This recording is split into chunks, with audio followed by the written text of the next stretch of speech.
साथियों, विचारों को सही दिशा दें। पुस्तक जीवन जीने की कला, लेखक पंडित श्री राम शर्मा आचार्य, भाग 3, यूनिट 20, विचार संयम और इंद्रिय संयम। पढ़कर सुनाते हैं आपको, ध्यान से सुनिए, चिंतन मनन का विषय बनाइए, स्वाध्याय सत्संग का क्रम बनाए रखिए। किसी भी वस्तु का प्रभाव या कोई विचार हमारे मस्तिष्क में देर तक बना रहता है। यदि वह घनीभूत हुआ तो उसे प्राप्त करने या साक्षात करने की भी आकांक्षा उठती है। उस आकांक्षा की पूर्ति के लिए मनुष्य प्रबल प्रयत्न भी करने लगता है।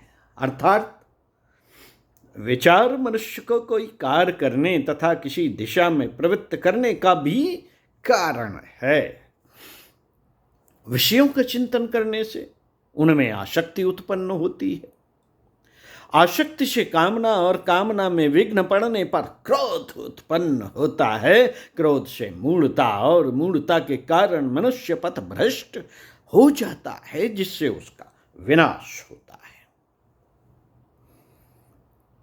प्रायः हमारी शक्तियां इसी प्रकार नष्ट होती हैं।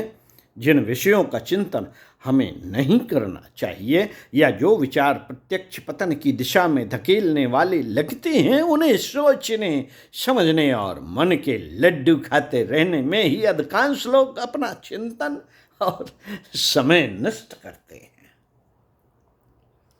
प्रायः ज्यादातर लोग तरह तरह के सपने देखा करते हैं और अपनी मानसिक शक्ति का जो श्रेष्ठतम उपयोग इस समय के लिए किया जा सकता था, उसे भविष्य का ताना बाना बुनने या बीते हुए कल का पश्चाताप करने में नष्ट कर देते हैं।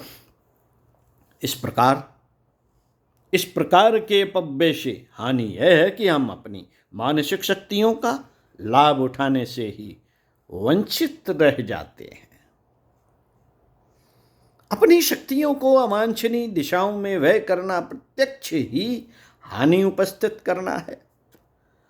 साथियों, मनुष्य विचार करने में स्वतंत्र है। इसलिए विचार जब आकांक्षा का रूप धारण कर लेते हैं तो व्यक्ति उस आकांक्षा को पूरा करने के अवसर की ताक में रहता है। अपराध कर्म या अवांछनीय कार्यों के जनक अपराधी और अवांछनीय विचार ही हैं। बाहरी परिस्थितियां तो विचारों के अनुरूप ही प्रभाव डालती हैं। अर्जुन से एक बार इंद्र दरबार की अप्सरा उर्वशी ने प्रणय निवेदन किया। यदि अर्जुन विचारों से व्यभिचारी होते तो वही परिस्थिति उनके लिए पतन का कारण बन जाती। लेकिन अर्जुन ने विचारों का संयम, परिस्थितियों से आप प्रभावित रहना सीखा था, सो वही परिस्थिति उसके चरित्र को निखारने वाली बन गई। अतः किसी दुष्कर्म का कलंक मिटाने के लिए यह नहीं कहा जा सकता कि वह आकस्मिक या परिस्थितिवश हुआ। वस्तुतः उसकी जड़ हमारे विचारों में, हमारे चिंतन में अनौचित्य के रूप में पहले ही जम चुकी थी।